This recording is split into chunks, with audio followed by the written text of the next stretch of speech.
BR9 TV Telugu news channel కు స్వాగతం. పాతపట్నం నియోజకవర్గం కాగువాడ గ్రామంలో వస్త్రపురి కాలనీ జరిగిన ఉత్తరాంధ్ర చేనేత చైతన్య సభలో పాతపట్నం నియోజకవర్గం శాసనసభ్యులు గౌరవ శ్రీ మామిడి గోవిందరావు గారు ముఖ్య అతిథిగా పాల్గొన్నారు. ఈ సందర్భంగా సభను ఉద్దేశించి ఎమ్మెల్యే గారు మాట్లాడుతూ మన దేశంలో వ్యవసాయం తర్వాత రెండో స్థానంలో ఉన్నది మన చేనేత పరిశ్రమలు అని అన్నారు. ఉత్తరాంధ్ర ప్రాంత ప్రజలు అభివృద్ధే తమ ప్రభుత్వ ప్రధాన లక్ష్యమని స్పష్టం చేశారు.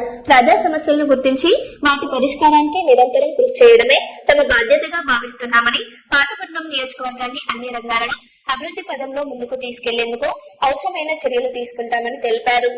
చాలా చేనేత కార్మికులు, చేనేత కళాకారులు చేసేసారు. మమ్మల్ని ఇవాళ చేనేత కార్మికుల్లో ఉండున్నా ఆ కార్మిక చట్టంలోదన్నా కొంత అమౌంట్లు మనకు వచ్చినేమో కార్మికుడిగా.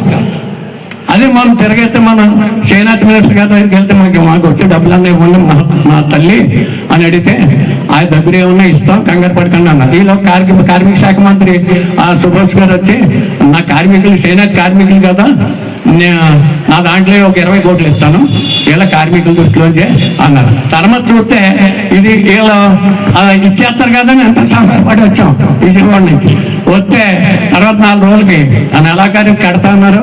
4 రోజులకి ఒరే బాబు మీరు చేనేత కార్మికుల్లోకి రారంటరా, చేనేత కళాకారుల్లోకి వస్తారంట, అందుకే కాబట్టి నా కార్మిక శాఖ నుంచి నేను డబ్బులు ఇవ్వలేను అని వెనక పెట్టేశారు. ఇక పరిస్థితి ఏంటి, ఏం చేయాలి? ఇప్పుడు ఏంటంటే ఈ 1.5-2 సంవత్సరాలు అయిపోతుంది. ఇంకెప్పుడు రాబోయేమో ఈ ఎలక్షన్లో మనం ఏ రకంగా ముందుకెళ్ళగలం, మనం ఏ రకంగా ఓటు అడగగలం? మీరు మాకు ఏం చేశారు?